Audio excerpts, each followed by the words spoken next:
Добар ден на сите, се надевам дека не слушате. Ја промовираме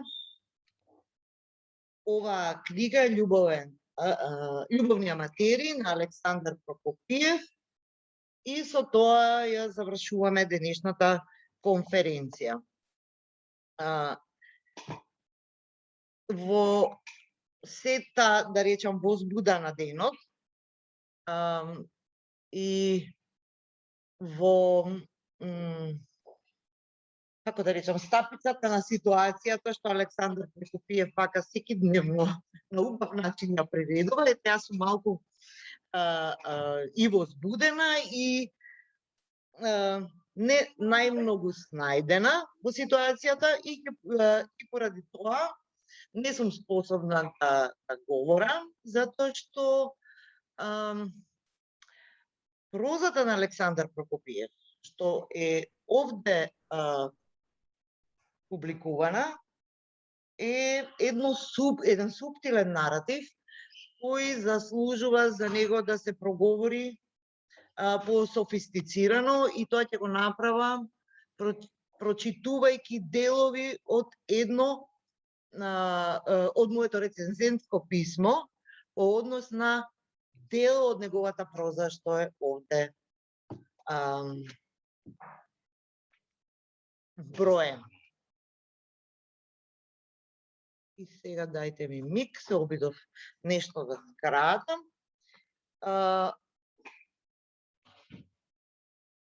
Значи, ја чувствувам потребата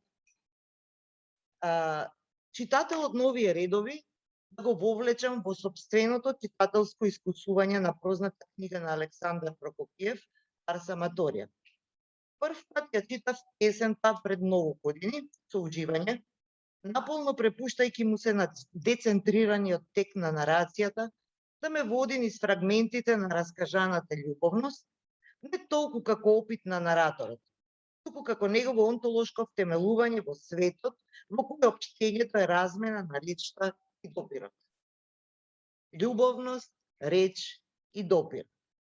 Тоа е она што постои, што е. Останатото е завртена чигра на расплисирани коидентитети, воспоставени во различните приказни на социјалното сиже. Но ова е веќе констатација на вториот прочит. По првиот, и самата заведена по ќошињата на љубовното талкање во стремежот за потполна себе прониженост во доживувањето на другиот, изградот, сеќавањата се ништата, средбите, знаев дека нема да можам веднаш да пишувам за оваа книга, иако сакам. Од најмалку две причини.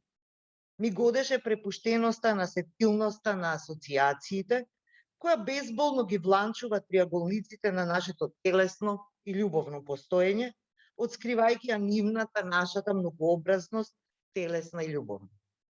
А да се пишува за книгата значеше да се изнајдат схеми кои да протолкуваат појавата или генерирањето на идентитетите во прикажаниот свет на книгата. Втората причина ја доживеав како почувствителна барем во тој миг. Можев и да ја премолчам. Впрочем, како што рече една моја пријателка, оние што не го познаваат Александар Прокопиев и онака не би го препознале. Но јас го познавам, одговорив. Не добро, морам да признам. Го познавам онака, во тоа време, како што го познаваат многумина во овој град. На улица ве пресретнува како ведар ден, не и се ако не сте се видели со години, го има насекаде.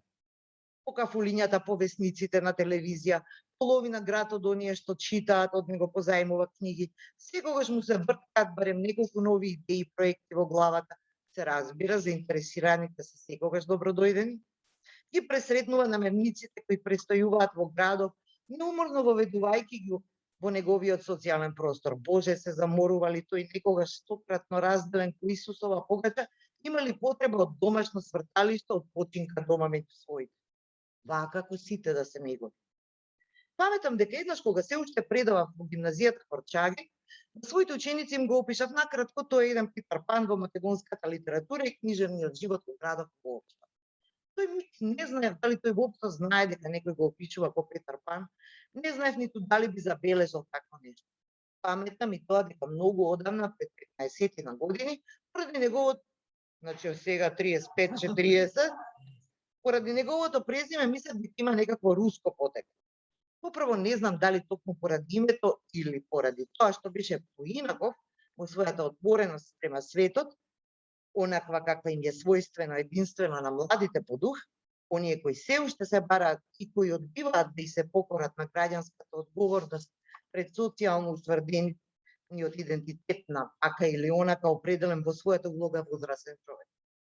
Не велам дека овие нафрлени редови го опишуваат Александре Прокопиев. Тие само ја опишуваат представата за него.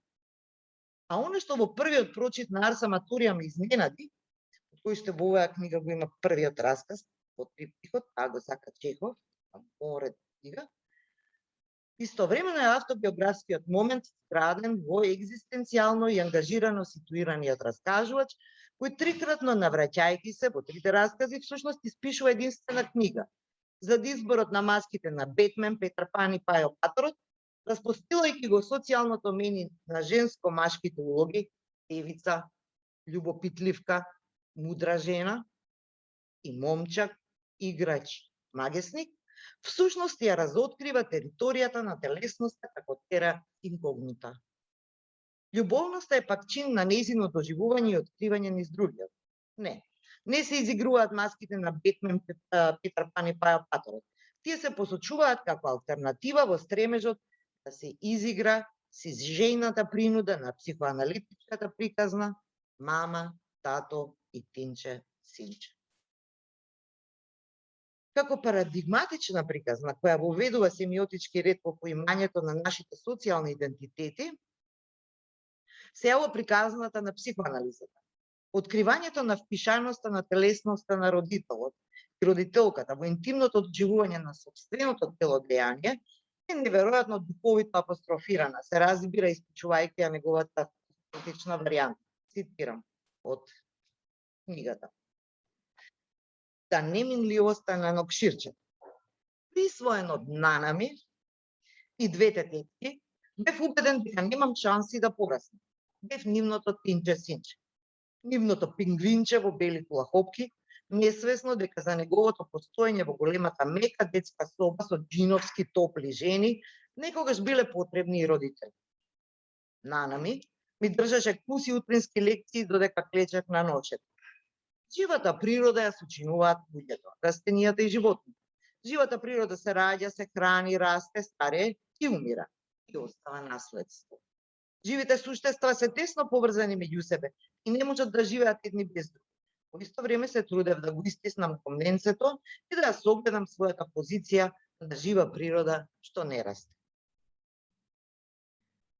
Во првиот расказ Таа го сака Чехов, приказната за брачниот конфликт е вовлечена во оваа исповест на начин кој го мултиплицира психоаналитичкиот триаголник, умножувајќи ги соперниците на Валентин Александров. 1. Супериорниот мајстор на играта Борис Александров, неговиот тато. 2. Драгиот Ичехонте, со кого таа Ида ја дели брачната постела. Впрочем, и во библиотеката на Борис Александров значајно место заземаат томовите на Чехов, кој му е недостапно на нашиот раскажувач. И 3. Првиот брутален љубовник на Ида. Оно што им е заедничко на овие соперници е нивната предност која е нумерички одредлива. Тие остваруваат првенство во однос на раскажувачкото јас. Биолошко на родител, авторско на писател, љубовно во однос на остварената љубовност со Ида. Соперничките на Ида пак не ја споделуваат истата нумеричка одредливост. Нивното неродено девојче, ако не ја сонував Ида, остварената љубовност од париското небо со Дина, чиј роден ден е и Иди. Оваа сличност истовремено ја потенцира разликата на идентитетите кои го споделуваат односот, љубовен и два брачно кодирана љубовност.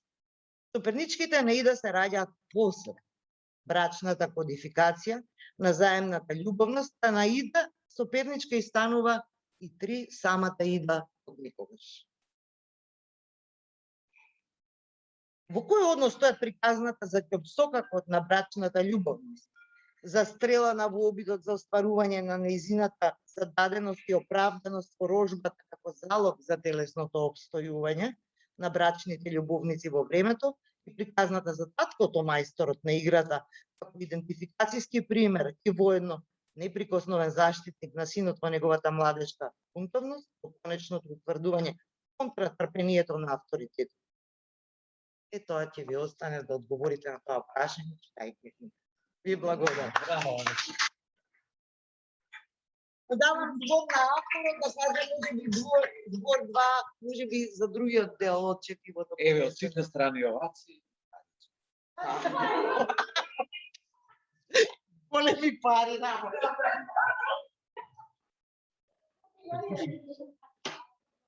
Гледајќи се на овој мал и поширок екран, просто не можам да верувам дека ова 4-детениска прослава на институтот се совпаѓа со 4-децениската работа и љубов кон колешките и колегите и чувството на просторот на овој лик тука. Колку поминале, па тоа не е можно. Значи, во сето ова што Наташа изворено луцидно го откри и зошто таа не почнува ова часови на... Затоа што не е само изворедна критичарка, туку и со психоаналитички способности.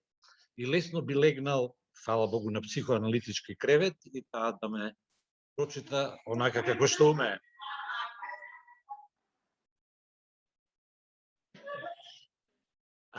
Благодарам на Наташа, голема благодарност. Голема благодарност на Дејан, голема благодарност на сите вас.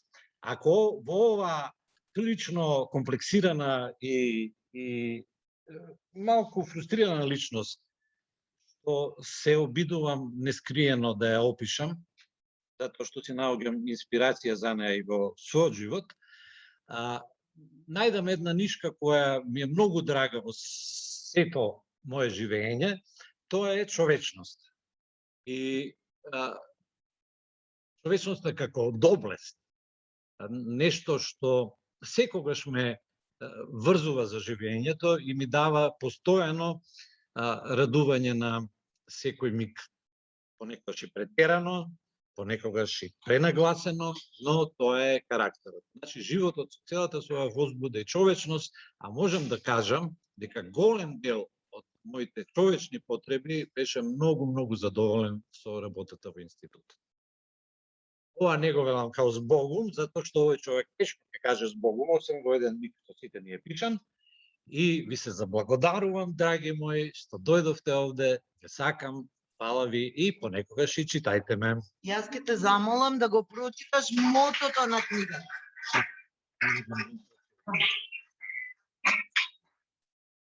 Еве, јас ќе ви го прочитам мотото на книгата. Амор ке стивне за час, макар ме гаѓал со лак, ранувајќи ми срце, огнени патли фрлајќи. Нека напнува лак, нека распламтува жар, одмазник јас ќе бидам многу посилен тогаш. Значи, ова е Публиус Овидиус Нашо, Арс Аматорија, 27-24, сега знаеме и од каде е инспирацијата на Саша.